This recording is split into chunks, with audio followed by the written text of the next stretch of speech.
जय हिंद साथियों, SPS study point के इस यूट्यूब चैनल पर आप सभी का बहुत बहुत स्वागत है। आज की ये video BSc final year 6 semester के छात्र छात्राओं के लिए है, जिसमें दोस्तों आज हम आपको बताने वाले हैं बॉटनी पेपर फर्स्ट के मोस्ट इम्पॉर्टेंट टॉपिक्स जो आप सबको आपके आगामी एग्जाम में बहुत ही सहायता करेगा। आज की ये क्लास दोनों पैटर्न के छात्र छात्राओं के लिए महत्वपूर्ण है, चाहे आपका एग्ज़ाम ओएमआर पाठ्यक्रम पर हो या फिर आपका एग्ज़ाम लिखित पैटर्न पर हो। दोनों प्रकार के विद्यार्थियों के लिए आज की ये क्लास महत्वपूर्ण होगी। इस क्लास में दोस्तों हमने उन्हीं टॉपिक को चूज़ किया है जिन टॉपिक से एग्जामिनर हर वर्ष प्रश्न कंडक्ट करता है, चाहे वो एमसीक्यू का हो चाहे वो लिखित पैटर्न का हो। ठीक है, तो हम पूरे पाठ्यक्रम के unit by unit most important topics की चर्चा करने जा रहे हैं। सभी लोग वीडियो को लाइक शेयर कर दीजिएगा और जो भी हमारे चैनल पर नए हैं चैनल को सब्सक्राइब कर लीजिएगा। दूसरी बात दोस्तों, अगर आज आपने इन टॉपिक्स को तैयार कर लिया जो मैं बताने जा रहा हूं, तो आपका 75 में से 75 नंबर पक्का है, ये 100% मेरी गारंटी है। ओके, तो बॉटनी पेपर फर्स्ट जो आपका है वो है cytogenetics, plant breathing and nano technology. इसमें आपके टोटल 8 यूनिट हैं, तो हम unit by unit most important topics की चर्चा करेंगे। तो पहला यूनिट आपका है सेल बायोलॉजी, यानी कि कोशिका जीव विज्ञान। कोशिका जीव विज्ञान में जो सबसे पहला टॉपिक्स आपको पढ़ना है वो है सेल थ्योरी, जिसे कहते हैं हिंदी में कोशिका सिद्धांत। तो कोशिका सिद्धांत में आपको सबसे पहले जो मोस्ट इंपॉर्टेंट टॉपिक पढ़ना है वो क्या पढ़ना है? सेल वॉल पढ़ना है। सेल वॉल, इसको क्या कहते हैं? कोशिका भित्ति कहते हैं। सेल वॉल को क्या कहा जाता है? कोशिका भित्ति। कोशिका भित्ति क्या होती है? कोशिका भित्ति के स्ट्रक्चर यानी structure and function of cell wall. Okay, तो ये आपका पहला टॉपिक हो जाएगा सेल थ्योरी का, जिसमें आपको सेल वॉल भी तैयार करना है और प्लांट सेल तैयार करना। इसी में आप पढ़ेंगे प्लांट सेल के बारे में, प्लांट सेल क्या होता है और difference between plant cell and animal cell. ये मोस्ट इंपॉर्टेंट है, ये पहला टॉपिक आपका हो गया। दूसरा टॉपिक जो आपको पढ़ना है वो है प्लाज्मा मेम्ब्रेन यानी प्लाज्मा झिल्ली जिसे कहते हैं। और प्लाज्मा मेम्ब्रेन में कंपोनेंट्स ऑफ प्लाज्मा मेम्ब्रेन पढ़ेंगे और इसी में है फंक्शंस ऑफ प्लाज्मा मेम्ब्रेन, यानी कि जो प्लाज्मा झिल्ली के कार्य हैं वो आपको बताने हैं। तो ये आपका सबसे टॉप दूसरा टॉपिक्स हो जाता है। तीसरा टॉपिक्स आपका है एंडोप्लाज्मिक रेटिकुलम, जिसे हिंदी में कहा जाता है अंतःप्रबदैव जालिका। ओके, मोस्ट इंपॉर्टेंट है, कई बार एग्जाम में पूछा गया है। ये आपका तीसरा टॉपिक। अब यहाँ पर आप देख रहे होंगे कि हाईलाइट किया गया है। जो ये हाईलाइट किया गया है ये सबसे मोस्ट इंपॉर्टेंट टॉपिक्स हैं जो हर बार 100% एग्जाम में पूछे ही जाते हैं, जिनमें कोई कन्फ्यूजन नहीं रहता है किसी भी विश्वविद्यालय की बात करें। ओके, चलिए अब अगला आपका टॉपिक इसी में आ जाता है माइटोकॉन्ड्रिया का। ठीक है, माइटोकॉन्ड्रिया जब आप पढ़ेंगे तो माइटोकॉन्ड्रिया पढ़ेंगे किसके अंतर्गत? सेल ऑर्गेनल के अंतर्गत, जिसमें आपको पढ़ना है लाइसोसोम एंड राइबोसोम। नोट कर लीजिएगा कहीं पर, लाइसोसोम और राइबोसोम ये दोनों टॉपिक महत्वपूर्ण हैं। तो माइटोकॉन्ड्रिया तो खासकर सबसे महत्वपूर्ण है, लेकिन इसी में आपको तैयार कर लेना लाइसोसोम। लाइसोसोम को सुसाइड वैक्यूम कहा जाता है, ये कभी कभी प्रश्न पूछ लिया जाता है वेरी शॉर्ट में, और राइबोसोम पूछ लिया जाता है। ओके, तो ये आपका अगला टॉपिक हो गया। नेक्स्ट आपको जो तैयार करना है वो क्रोमेटिन एंड क्रोमोसोम। क्रोमेटिन क्या होता है और क्रोमोसोम क्या होता है ये आपको बताना है, मोस्ट इंपॉर्टेंट है। इसी में आप स्ट्रक्चर ऑफ क्रोमोसोम पढ़ेंगे। क्रोमोसोम बहुत ही महत्वपूर्ण है, जिसे गुणसूत्र कहा जाता है। ठीक है, गुणसूत्र क्या है? गुणसूत्र के बारे में आपको यहाँ पर बताना होगा। इसका स्ट्रक्चर ध्यान रखिएगा, स्ट्रक्चर जरूर आप पढ़ लीजिएगा। ओके, नेक्स्ट आपका है इसमें गाल्जी अपार्टस, जिसे गाल्जी काय कहा जाता है। ठीक है, तो गाल्जी अपार्टस से प्रश्न बनेगा। और अगला आपका आ जाता है सेल डिवीजन, जिसे कहता है कोशिका विभाजन। कोशिका विभाजन जो कि बहुत ही इंपॉर्टेंट है दोस्तों। कोशिका विभाजन में एक मोस्ट इंपॉर्टेंट टॉपिक्स है सेल साइकिल। सेल साइकिल जो आप लोग तैयार कर लीजिएगा, सेल चक्र, कोशिका चक्र जिसे कहते हैं। और जब आप सेल डिवीजन पढ़ेंगे तो पहले तो पढ़ेंगे कोशिका साइकिल यानी कि सेल डिवीजन, और इसी में आप पढ़ेंगे mitosis and meiosis. Mitosis and meiosis जो कि मोस्ट इंपॉर्टेंट है आपके। ओके, चलिए, और लास्ट आपका आ जाता है जो कि है क्लोरोप्लास्ट। क्लोरोप्लास्ट का एक ही प्रश्न बनता है कि क्लोरोप्लास्ट क्या होता है, डिस्कस कीजिए। तो इतने आपके पहले यूनिट के मोस्ट इंपॉर्टेंट टॉपिक्स थे। अगर आपने इन टॉपिक्स को पढ़ लिया तो आपका unit number first complete. Okay, अब मैं बता दूं ऑब्जेक्टिव वाले में सबसे ज़्यादा प्रश्न कहाँ से बनता है, तो ये सेल सिद्धांत सबसे ज़्यादा सेल सिद्धांत से, प्लाज्मा झिल्ली से, माइटोकांड्रिया से बनेगा, गाल्गी अपार्टस और सेल विभाजन से, यहाँ से प्रश्न बनते हैं। अगर लिखित प्रकार की बात करें तो सेल और प्लाज्मा मेम्ब्रेन ये आपका पहला लॉन्ग सेक्शन का प्रश्न रहेगा 15 नंबर के लिए, जो हर बार पूछा जाता है। ठीक है, दूसरी बात करें क्रोमेटिन एंड क्रोमोसोम, तो क्रोमेटिन और क्रोमोसोम ये भी आपके लिए मोस्ट इंपॉर्टेंट है, ये शॉर्ट सेक्शन में बनने वाले प्रश्न होते हैं। गाल्गी अपार्टस पूछ लिया जाता है और यहाँ पर सेल डिवीजन में सेल साइकिल आपके वेरी शॉर्ट टाइप का प्रश्न है। ठीक है, तो इसी प्रकार से प्रश्न बनते हैं। ये आपके पहले यूनिट का सबसे मोस्ट इंपॉर्टेंट टॉपिक था। अब हम बात करेंगे यूनिट नंबर 2 जिसका नाम है जेनेटिक्स। जेनेटिक्स को हिंदी में क्या कहा जाता है, अनुवांशिकी कहा जाता है। तो अनुवांशिकी से सबसे पहले तो आप अनुवांशिकी पढ़ लीजिएगा कि जेनेटिक्स होती क्या है। ओके, अब इसमें आपको क्या तैयार करना है यूनिट नंबर 2 में, क्रोमोसोमल थ्योरी जिसे गुणसूत्र सिद्धांत कहा जाता है। क्या कहा जाता है इसको, क्रोमोसोमल थ्योरी। तो गुणसूत्र सिद्धांत क्या है, ये पहला टॉपिक्स आपका हो गया। दूसरा आता है क्रॉसिंग ओवर लिंकेज, जिसे लिंकेज को पार करना कहते हैं। क्रॉसिंग ओवर लिंकेज क्या होता है, कई बार एग्जाम में ये प्रश्न रिपीट हुआ है, इस टॉपिक से प्रश्न आए हुए हैं, सो इसको मैंने यहाँ पर मेंशन किया। अगला आपका आ जाता है इंटेक्शन ऑफ जीन, जीन की अंतःक्रिया, जीन की अंतःक्रिया ये आपका है इंटेक्शन ऑफ जीन। और नेक्स्ट आपको पढ़ना है साइटोप्लाज्मिक इनहेरिटेंस, जिसको कहा जाता है साइटोप्लाज्मिक वंशानुक्रम। कई बार एग्जामिनर इस प्रश्न को कंडक्ट करता है इस टॉपिक से, साइटोप्लाज्मिक इनहेरिटेंस से, तो ये आपके सबसे वीवीआईपी प्रश्न थे। और नेक्स्ट आपका आ जाता है कॉन्सेप्ट ऑफ सेक्स डिटर्मिनेशन, जिसे कहते हैं लिंग निर्धारण की अवधारणा। ओके, तो ये आपके महत्वपूर्ण टॉपिक से यूनिट नंबर 2 के। अब इसमें हमने 2 प्रश्न को हाईलाइट कर रखा है, पहला है गुणसूत्र सिद्धांत और दूसरा दिया गया कॉन्सेप्ट ऑफ सेक्स डिटर्मिनेशन। ये आपके सबसे मोस्ट इम्पॉर्टेंट टॉपिक्स हैं जो वीवीआईपी हैं, जो हर बार एग्जाम में पूछे जाते हैं, इसलिए मैंने इसको हाईलाइट कर रखा है, तो आप लोग इसको खास कर ध्यान दीजिएगा। चलिए अब हम यूनिट नंबर 3 की बात करते हैं कि तीसरे यूनिट में कौन कौन से मोस्ट इंपॉर्टेंट टॉपिक्स सम्मिलित हैं जो इस बार एग्जाम में आएंगे। यूनिट नंबर 3 आपका है प्लांट ब्रीदिंग से, जिसे कहते हैं पादप प्रजनन। प्लांट विधि को क्या कहा जाता है, पादप प्रजनन कहा जाता है, जिसमें पहला टॉपिक्स आपको पढ़ना है प्लांट ब्रीदिंग, यानी पौधे में जो श्वसन होता है वो क्या है, पौधे में श्वसन की प्रक्रिया और श्वसन उत्सर्जन विधि भी आपको यहाँ पर बताना होता है। तो ये पहला टॉपिक आपका हो गया। दूसरा टॉपिक आपको पढ़ना है प्रोसेस ऑफ सिलेक्शन, जिसे हिंदी में कहा जाता है चयन की प्रक्रिया। चयन की प्रक्रिया क्या होती है, तो जब चयन की प्रक्रिया की बात आप पढ़ें तो इसमें आपको ध्यान देना है प्योर लाइन सिलेक्शन और मास सिलेक्शन, 2 प्रकार के सिलेक्शन हैं। पहला क्या दिया गया है यहाँ पर प्रोसेस ऑफ सिलेक्शन में, पहला है मास सिलेक्शन। क्या दिया गया है, मास सिलेक्शन, ये आपका पहला हो जाता है। और दूसरा आपका आ जाता है प्योर सिलेक्शन, प्योर सिलेक्शन। ये 2 मोस्ट इंपॉर्टेंट हैं और इसी में एक आपको टॉपिक पढ़ना है जो कि क्लोनल सिलेक्शन कहा जाता है, क्लोनल सिलेक्शन। ये 3 प्रकार के सिलेक्शन हैं जिसमें चयन की प्रक्रिया की जाती है। ओके, जो कि मोस्ट इंपॉर्टेंट है।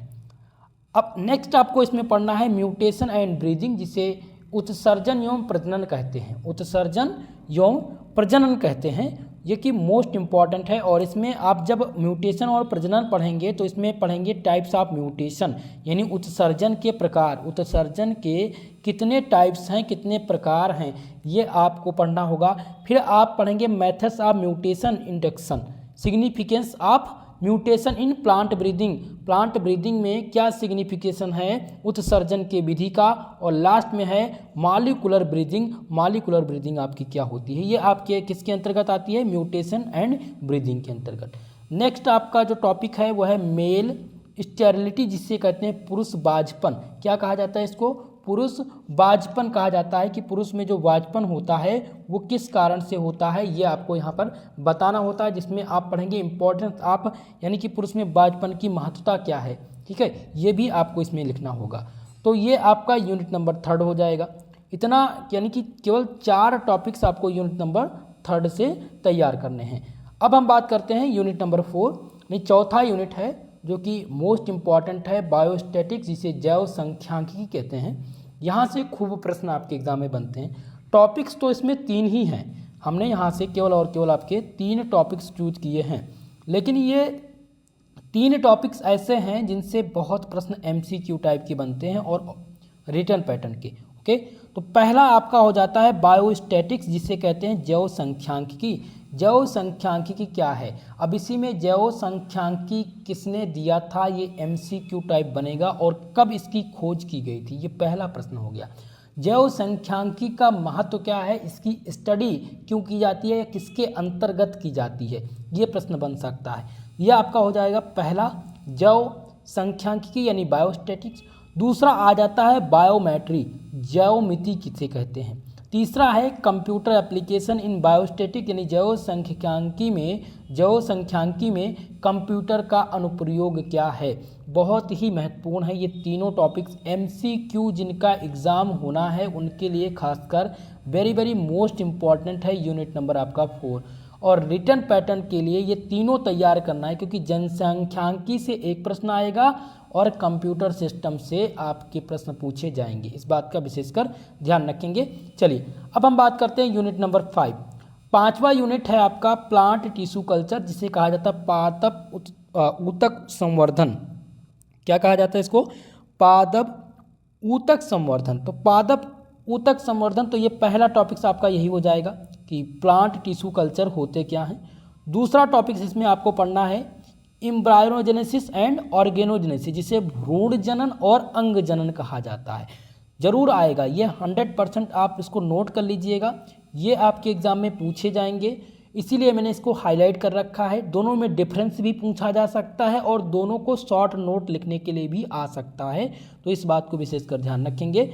अगला आपका है प्रोटोप्लास्ट आइसोलेशन, प्रोटोप्लास्ट अलगाव क्या है, और नेक्स्ट आपका इसमें पढ़ना है कि सोमा क्लोनन वेरिएशन, जिसे क्या कहा जाता है, सोमा क्लोनन भिन्नता।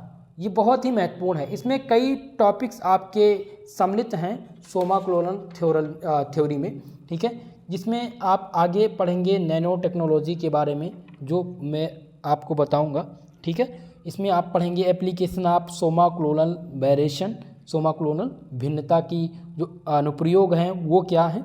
चलिए, तो इतनी चीज़ क्लियर हो गई, ये आपका 5वां यूनिट है। अब हम डिस्कस करते हैं यूनिट नंबर 6। यूनिट नंबर 6 का नाम है नैनो टेक्नोलॉजी। क्या नाम है इसका? Nano technology. नैनो टेक्नोलॉजी का पहला प्रश्न है नैनो टेक्नोलॉजी होता क्या है, और नैनो टेक्नोलॉजी में आप पढ़ेंगे की concept of nano technology, nano particle. इसी में आप एक टॉपिक्स पढ़ेंगे नैनो पार्टिकल, नोट कर लीजिएगा आप लोग, नैनो पार्टिकल क्या होते हैं। Okay, nano particle. दूसरा आप इसी के अंतर्गत पढ़ेंगे types of different metal based NPS, जिसे कहते हैं नैनो पार्टिकल कहते हैं, कि कितने प्रकार के मेटल बेस के आधार पर नैनो पार्टिकल पाए जाते हैं। ये आपका पहला टॉपिक्स हो गया। दूसरा आपका है nano scale assembly for cellular compound, यानी कि सेलुलर यौगिक की नैनो स्केल असेंबली क्या है। सेलुलर असेंबली पूछा गया है कि सेलुलर यौगिक की नैनो स्केल असेंबली क्या होती है। इसमें आप लिपिड लेयर फॉर्मेशन पढ़ेंगे, जो कि मोस्ट इंपॉर्टेंट है, और ड्रग डिलीवरी से क्वेश्चंस पूछा जाता है। यह आपका दूसरा टॉपिक्स हो गया। तीसरा टॉपिक्स आपका है नैनो पार्टिकल सिंथेसिस, जिसे कहते हैं नैनो कण संश्लेषण। नैनो कण संश्लेषण क्या होते हैं, ओके, तो मोस्ट इंपॉर्टेंट है नैनो कण संश्लेषण, आपके एग्जाम में यहाँ से प्रश्न बनेंगे। और नेक्स्ट आपका आ जाता है बायोमिनरलाइजेशन, जिसे कहते हैं जैव खनिजीकरण। क्या कहा जाता है इसको? जैव खनिजीकरण कहा जाता है। जैव खनिजीकरण का टॉपिक्स बहुत ही महत्वपूर्ण है, कई बार यहाँ से प्रश्न पूछे गए हैं। जैव खनिजीकरण में कुछ टॉपिक्स सम्मिलित होते हैं, जैसे कि डिफिनेशन ऑफ मिनरलाइजेशन और मैग्नेटोसोम क्या होता है, ठीक है। तो फिलहाल आपको जैव खनिजीकरण का टॉपिक पढ़ लेना है।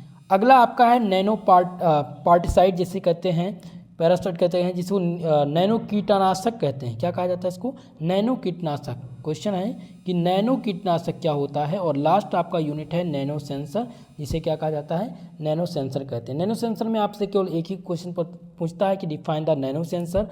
और अगर यहाँ पर जैव कीटनाशक की बात करें तो जैव कीटनाशक की डिफिनेशन होती है, और सिंथेसिस ऑफ नैनो फर्टिलाइजेशन, ये भी प्रश्न बन सकता है।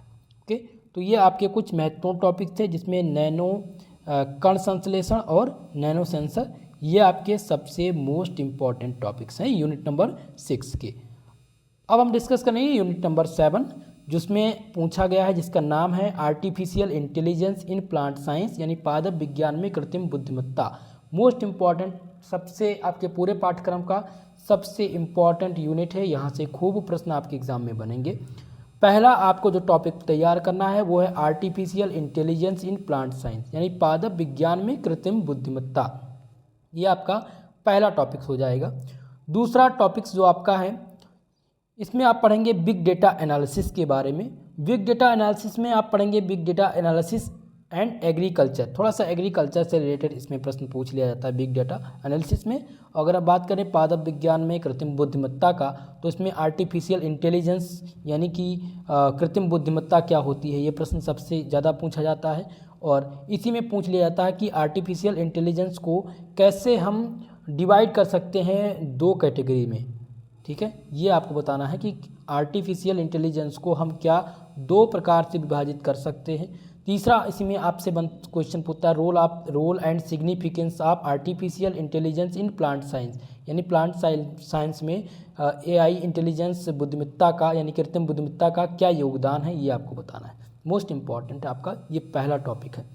चलिए अगला टॉपिक है 3D प्रिंटिंग। 3D प्रिंटिंग क्या होती है, तो इसमें आपसे प्रश्न बनेगा कि how do work 3D printing. 3D printing किस प्रकार से वर्क करता है, या application of 3D printing in plant science. Plant science में 3D प्रिंटिंग के अनुप्रयोग क्या हैं और एग्रीकल्चर में इनका क्या अनुप्रयोग है, ये आप बताइए। तो इसलिए ये मोस्ट इम्पॉर्टेंट हो जाता है। अगला आपका जो मोस्ट इम्पॉर्टेंट टॉपिक्स है वह है मशीन लर्निंग, जिसे यंत्र अधिगम कहते हैं। तो मशीन लर्निंग में पूछ लिया जाता है component of machine learning. Component पूछा जाता है कि component of machine learning, machine learning के क्या कंपोनेंट हैं और मशीन लर्निंग की एल्गोरिथम क्या है। ठीक है, ये प्रश्न बनते हैं, मोस्ट इम्पॉर्टेंट है। अगला आपका आ जाता है इसमें artificial natural network and genetic algorithm, कृत्रिम तंत्रिका नेटवर्क और अनुवांशिक एल्गोरिथम, जो कि मोस्ट इम्पॉर्टेंट है। यहाँ से प्रश्न आर्टिफिशियल न्यूरल नेटवर्क पूछ लिया जाता है कि आर्टिफिशियल न्यूरल नेटवर्क क्या होते हैं। आर्टिफिशियल न्यूरल यानी कि आर्टिफिशियल न्यूरल और बायोलॉजिकल न्यूरल, इसमें अंतर क्या होता है। आर्टिफिशियल न्यूरॉन्स और बायोलॉजिकल न्यूरॉन्स में अंतर क्या होता है, ये पूछ लिया जाता है। तो ये आपको पूरा टॉपिक से पढ़ेंगे तभी समझ में आएगा। कृत्रिम तंत्रिका नेटवर्क और अनुवांशिक एल्गोरिथम, जो कि मोस्ट इंपॉर्टेंट है, ध्यान दीजिएगा। BBIP है, ठीक है। इसको मैंने हाईलाइट नहीं किया, लेकिन एक बार मैं आपको बता दे रहा हूँ। इसको आप लोग फिलहाल तैयार कर लीजिएगा, हाईलाइट अपनी तरफ से कर लीजिएगा। ओके, ये आपका नेक्स्ट आपका है एजेंट्स एंड रोबोटिक्स। एजेंट्स और रोबोटिक्स क्या होते हैं, एजेंट्स क्या होते हैं। सबसे पहला प्रश्न इसमें बनेगा एजेंट्स क्या होते हैं। Structure of an AI agent, AI agent क्या है, characteristic of AI agent, types of agents, और लास्ट में आप पढ़ेंगे रोबोटिक्स, जो कि मोस्ट इंपॉर्टेंट है। चलिए, तो आपका 7वां यूनिट क्लियर हो गया, सब लोग सहमत हैं इस चीज़ से। अब हम यूनिट नंबर 8, जो आपके पाठ्यक्रम का सबसे लास्ट यूनिट है, जिसका नाम है introduction to use of digital technologies IoT and ITC in botany, जिसमें आपको पहला टॉपिक्स तैयार करना है डिजिटल टेक्नोलॉजीज इन बॉटनी, यानी डिजिटल के उपयोग का परिचय। ये आपका पहला, जीव विज्ञान में डिजिटल के उपयोग का परिचय क्या है, ये आपको बताना है।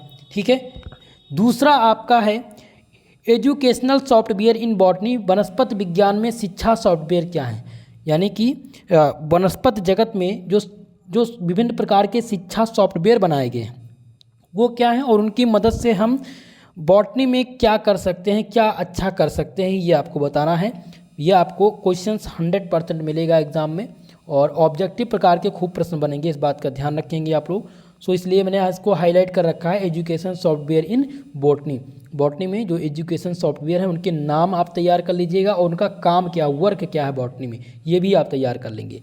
नेक्स्ट आपका है resources management and water foresting, जिसे कहते हैं संसाधन प्रबंधन और मौसम का पूर्वानुमान, जो कि मोस्ट इम्पॉर्टेंट है दोस्तों।